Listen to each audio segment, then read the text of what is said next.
या लोकांनी खऱ्या अर्थानं मला पक्षाच्या बाहेर ढकलण्याचं काम केलं. म्हणजे त्यावेळी मी ज्यावेळी जिल्हा परिषदची तिकीट मागितली त्यावेळी समजा अविनाशला तिकीट दिली तर अविनाश 100% निवडून येतो हे त्यांना माहित होतं, पण निवडून येतो म्हणूनच तिकीट द्यायची नाही हे षडयंत्र त्याच लोकांनी रचलं आणि मला तिकीट नाकारलं. नमस्कार, स्वागत करतो तुमचं माझ्या युट्यूब चॅनल अनुभव स्पीकवर. तर महाराष्ट्रामध्ये विधानसभेच्या निवडणुका पार पडल्या आणि त्यामध्ये महायुतीला भरपूर प्रमाणात यश मिळाले. देवेंद्र फडणवीस मुख्यमंत्री बनले, अजित पवार आणि एकनाथ शिंदे हे उपमुख्यमंत्री बनले. तर आपण मागील दिवसापासून साकोली विधानसभेच्या कल आणि निवडणुकीच्या चर्चा करत होतो. तर साकोली विधानसभेमध्ये काँग्रेसचे प्रदेशाध्यक्ष नाना पटोले हे रिंगणात उभे होते आणि त्यांना जोरदार टक्कर देणारे आणि अवघ्या 208 मतांनी पराजित झालेले श्री अविनाश भाऊ ब्राह्मणकर हे आपल्यासोबत आहेत. भाऊ, स्वागत करतो तुमचं. सगळ्यांना नमस्कार. तर भाऊ, मागील 25 ते 30 वर्षापासून आपण राजकारणात आहात. 2दा जिल्हा परिषद सदस्य, एकदा पंचायत समिती. तर आपल्याला असं काय वाटलं की आपण राजकारणात आलं पाहिजे?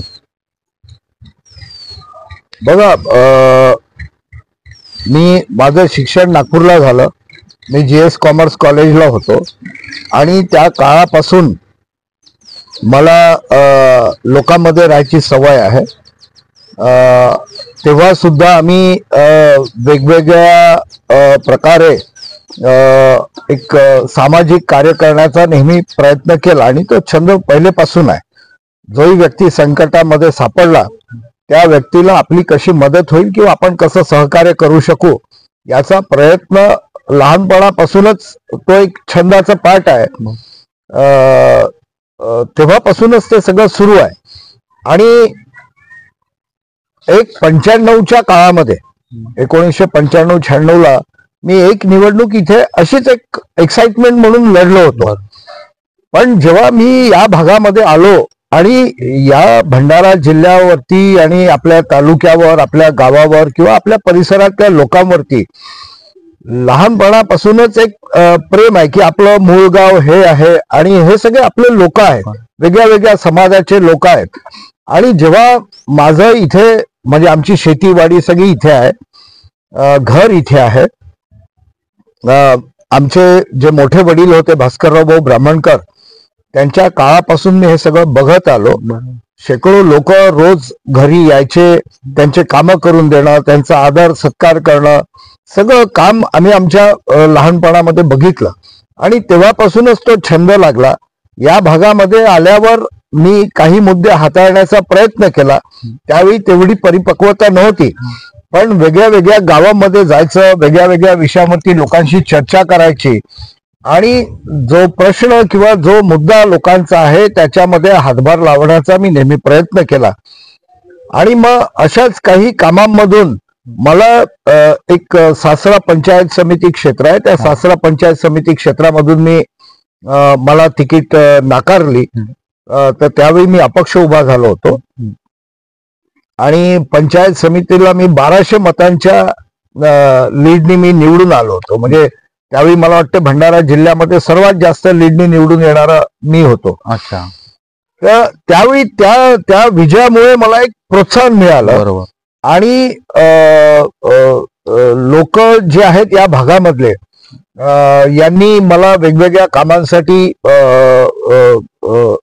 बोलणं सुरू केलं आणि प्रत्येक कामामध्ये हातभार लावता लावता माझी ओळख पण वाढली, माझा कॉन्फिडन्स पण वाढला. आणि मग त्याच्यानंतर मी परत जिल्हा परिषदला उभा झालो सानगडीमधून. त्यावेळी सुद्धा मी विजयी झालो आणि मग ते थोडस राजकारणाचा म्हणजे प्रवास चालू झाला. प्रवाहात आलो मी, मग त्या मुख्य प्रवाहात आलो. तर भाऊ, आपण आता मागील 25 ते 30 वर्षापासून क्षेत्रात काम करता, विधानसभेची आता निवडणूक लढवली, तर आपल्याला काय वाटतं आपण कोणत्या गोष्टीमध्ये आपलं क्षेत्र मागे आहे? खरं बघितलं तर मला असं वाटतं, वैयक्तिक माझं कदाचित चुकतही असेल, पण बाकीचं जग ज्या गतीने समोर चाललं किंवा बाकीच्या भागांमध्ये जसं तुम्ही नागपूरला घ्या, नागपूरचा जो रिजन आहे त्या नागपूरच्या आजूबाजूच्या परिसरामध्ये घ्या, लोकांना एक्सपोजर मिळाला सोशल मीडियाच्या माध्यमातून किंवा काही मोटिवेशनल स्पीचेस ऐकून किंवा त्यांना सिटी जवळ असल्यामुळे त्यांना बऱ्याच गोष्टींची माहिती ही मिळत गेली आणि त्याच्यामुळे मोठ्या कामांवरती एक अग्रेसिव्ह होऊन, आक्रमक होऊन त्यांनी वेगळ्या वेगळ्या विषयांमध्ये हात टाकला आणि त्याच्यातले बरेच लोक सक्सेसफुल झाले. आपल्या भागामध्ये शेतीचा धंदा हा मूळ धंदा आहे. बरोबर. पण शेती म्हणजे जसा परिवार वाढत गेला तसं शेतीवरचं जे ओझं आहे तेही वाढत गेलं. म्हणजे पहिले 2 व्यक्तींचं पोट त्या 5 एकरावर भरायचं. आता त्या परिवाराचा विस्तार झाला. आता त्याच 5 एकरावर 20 माणसं समजा पोट भरायला लागले तर ते कठीण होतं. म्हणून आपल्याला एक जोडधंद्यांची सुद्धा गरज आपल्या भागामध्ये आहे.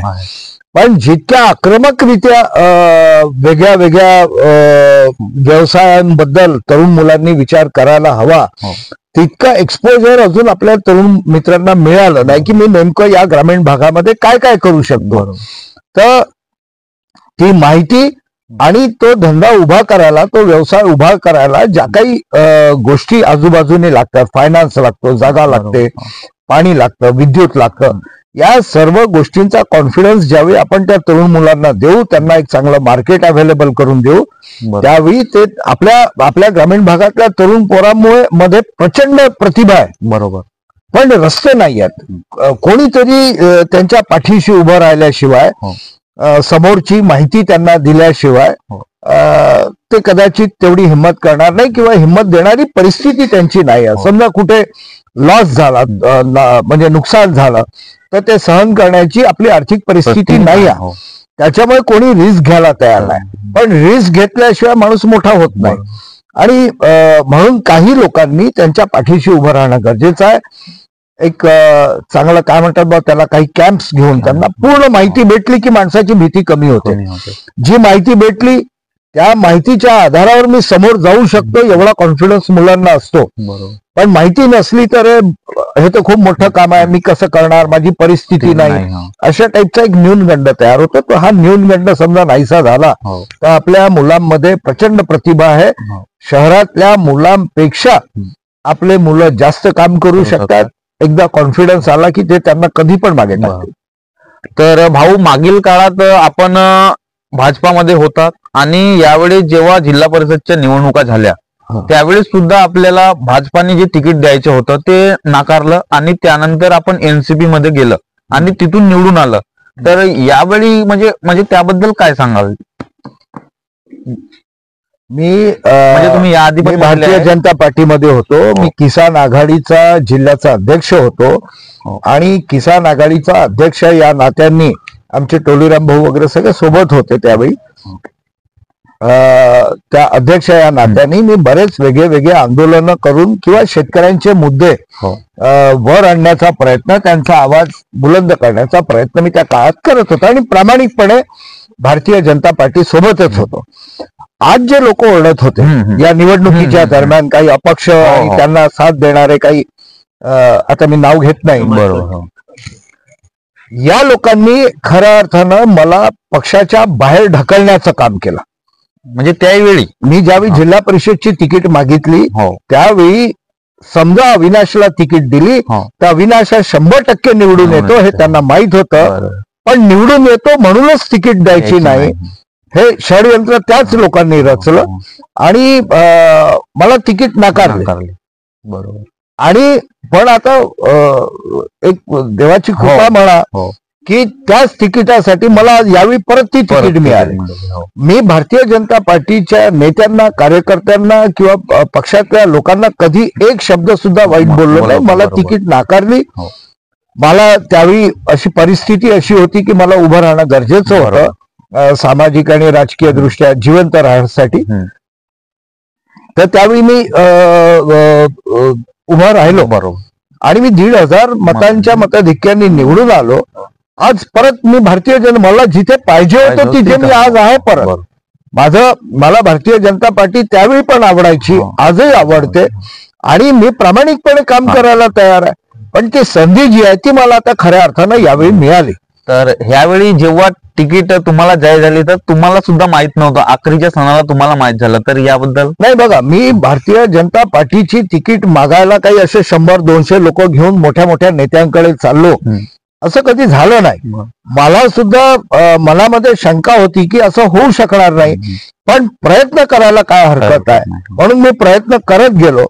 आणि या म्हणजे जितके महायुतीतले पक्ष होते या सर्व पक्षातले मोठे नेते एकत्रित आले, सर्वांनी मागितलेले तिकीट. म्हणजे 4 भारतीय जनता पार्टीतून होते, मी एक राष्ट्रवादीतून होतो, 5 उमेदवार, 2 पक्ष, 3 पक्ष सगळे एकत्रित आले. आणि ती जी एक काय म्हणतात लवचिकता ठेवायला पाहिजे निवडणूक लढत असताना, त्यावेळी सर्वे करत असताना माझा सुद्धा सर्वे त्या लोकांच्या सोबत झाला. आणि त्या सर्वेमध्ये मला जी माहिती मिळाली, मी या सर्व लोकांच्या समोर होतो आणि बाकीचे काही समीकरण आहे जे मी इथे नाही बोलू शकत, पण बाकीच्या काही समीकरणामध्ये नाना भाऊ जे मोठे नेते होते त्यांच्याशी फाईट देत असताना मी कदाचित सर्वात फिट कॅन्डिडेट होतो, तर मला तिकीट मिळाली. बरोबर.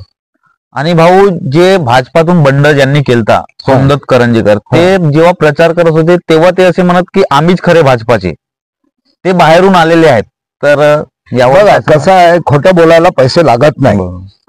तुम्ही भाजपचे खरे हे म्हणजे तुम्ही असं बोलताना बोलू शकता, पण फक्त तुम्ही म्हणजेच भाजप असं होत नाही. भाजप हा प्रचंड मोठा पक्ष आहे. बरोबर. ते गावागावामधून कार्यकर्ते आहेत, नेते मंडळी आहेत, सर्व लोक जबाबदार आहेत.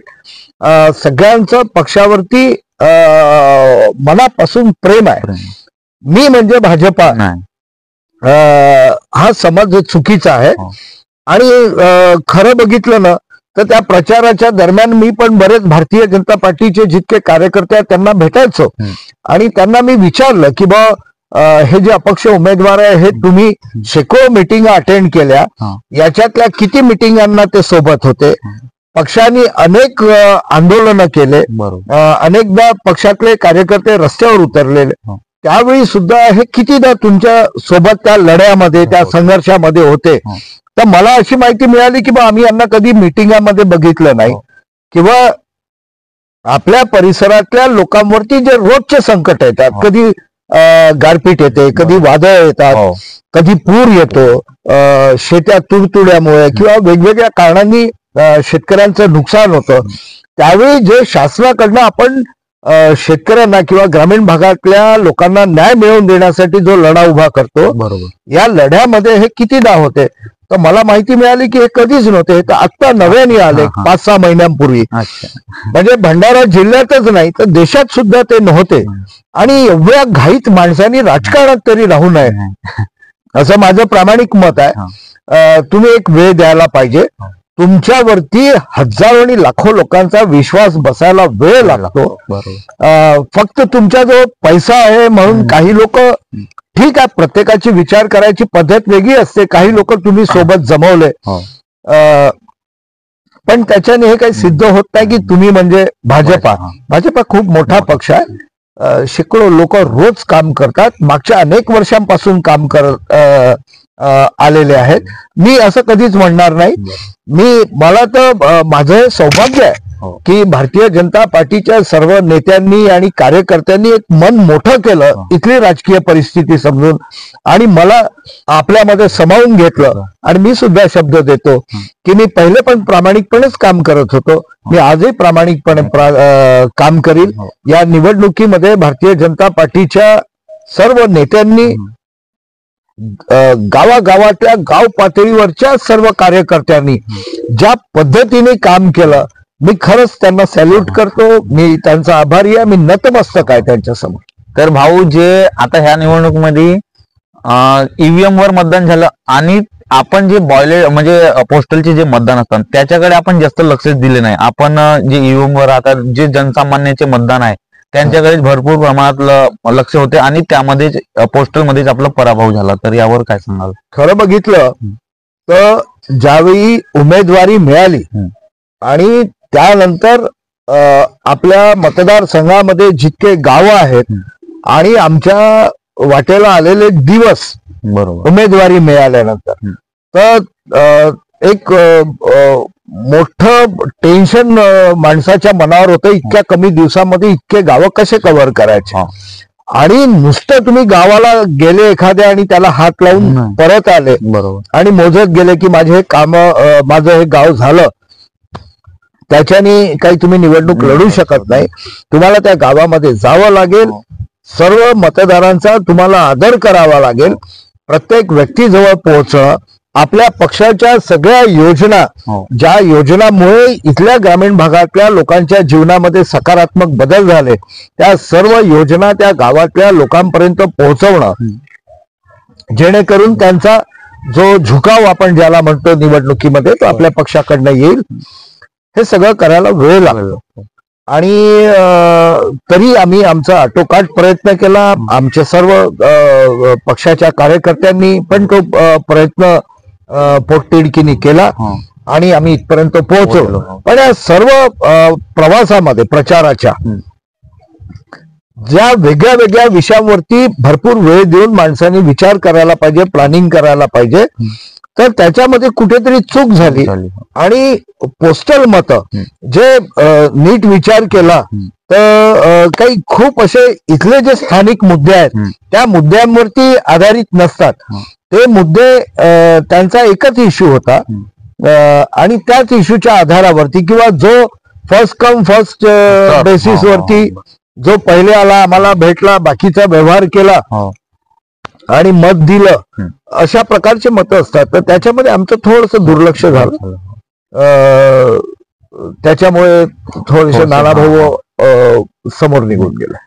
तर भाऊ, तुमच्या मते राजकारण म्हणजे काय? म्हणजे आम्ही असं बघितलं आहे की राजकारण म्हणजे गरिबांच्या हक्कासाठी लढता लढता श्रीमंत होणे किंवा एक दिवस पैदल फिरून 5 वर्ष फॉर्च्युनर मध्ये फिरणे आम्ही बघितलेलं आहे. तर तुमच्या मते काय आहे नेमकं? मागच्या 28 वर्षांपासून मी काम करतो, दिवस रात्र करतो. मी तसं बघितलं तर मी पण एक ठीकठाक घरचा व्यक्ती आहे.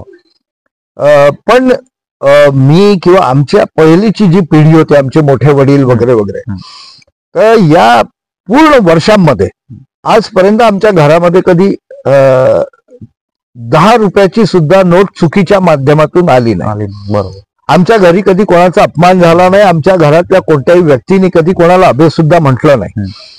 एक चांगल्या पद्धतीने सभ्यतेने आपल्या परिसरातल्या लोकांसाठी काम करण्याची इच्छा सगळ्यांच्या मनामध्ये राहिली, तेच करत आलो. याच्यातलं काही पण समजा पैसे कमवायच्या संध्या मला पण खूप आल्या. मी पण काही वेगवेगळ्या पदांवरती राहिलो, खूप नाही पण थोडे बहुत पैसे कमवून मी 10 वर्षांच्या आधीच माझी 4 व्हीलर वगैरे आणि थोडस जी चमकोगिरी करावी लागते त्याच्यामध्ये मला कधी इंटरेस्ट राहिला नाही की बा मी दिसताना खूप श्रीमंत दिसायला हवा, माझ्या श्रीमंतीवरती लोक भाळले पाहिजे, तसला वगैरे प्रकार माझ्या मनामध्ये कधी नव्हता. आपलं साधं सुधं राहायचं, लोकांमध्ये मिसळायचं. आतमध्ये ज्या क्वालिटीज आहेत पैसा सोडून, या क्वालिटीजनी आपण समजा कोणाला काही मदत करू शकलो तर ती निश्चितपणे करायला हवी. लोकांसाठी तुम्ही समजा त्या डायरेक्शन मध्ये नाव कमावलं तर त्या लोकांना जेव्हा गरज पडेल, रात्रीच्या 2 वाजता समजा कोणी फोन केला आणि तो खरंच संकटामध्ये आहे, तर रात्रीच्या 2 वाजता सुद्धा जंगलामधून एकटं जाण्याची तुमची मानसिक तयारी पाहिजे. एवढं मी शिकलो. तुम्हाला जर पैसे कमवायचे आहेत तर राजकारणाशिवाय हजारो लाखो धंदे आहेत. त्या धंद्यामध्ये जा, तुम्ही तिथे जाऊन करोडो रुपये कमवा. आम्ही सुद्धा टाळ्या वाजवू, तुमचं अभिनंदन करू, पण पैसे कमवायसाठी हे क्षेत्र नाही, अशी माझी समज आहे. तर भाऊ, आपल्या मते एक नेता कसा असला पाहिजे? एक पॉलिटिशियन्सची इमेज आता तुम्हाला तर माहित आहे की कशी आहे समाजामध्ये, तर तुमच्या मते कसा असायला पाहिजे? तुमची जी विचार करण्याची पद्धत आहे, ज्याला आपण सोच म्हणतो, ती नेहमी पॉझिटिव्ह राहायला पाहिजे. नेता असला तरी तो सुद्धा कधी कधी दचकतो, घाबरतो किंवा चिंतेमध्ये येतो. पण माझं असं म्हणणं आहे की नेता हा नेहमी पॉझिटिव्ह राहायला पाहिजे. माझे वडील नेहमी एक गोष्ट बोलायचे की माणूस त्याच व्यक्तीचं काम करू शकतो ज्या व्यक्तीवरती त्याचं प्रेम आहे. बरोबर. मी माझ्या मुलाला वरती प्रेम करतो, माझ्या मुलाची समजा असं होऊ नये, पण माझ्या मुलाची समजा तब्येत खराब आहे आणि माझ्यावर अशी वेळ आली की आत्ताच्या आत्ता 4 तासामध्ये तुम्ही फलाण्या सिटीमध्ये जा, तुमच्याजवळ फक्त मोटरसायकल आहे आणि लवकरात लवकर इंजेक्शन घेऊन या, तर मी त्या प्रेमापोटी शेकडो किलोमीटर मोटरसायकलने जाऊन आत्ताच्या आता इंजेक्शन आणायला तयार आहे. रात्रीच्या 2 वाजता 3 वाजता किती दाट जंगल राहावं, त्या जंगलाच्या समजा तिकडे डॉक्टर आहे, तर मी मुलाच्या प्रेमापोटी मी त्या जंगलातून सुद्धा जायला तयार आहे. हे सगळं प्रेम असेल तर होतं. आणि जर तुम्हाला लोकांचे काम करायचे आहे तर इथे जितके समाज आहेत, संकुचित विचार बाजूला ठेवून द्या.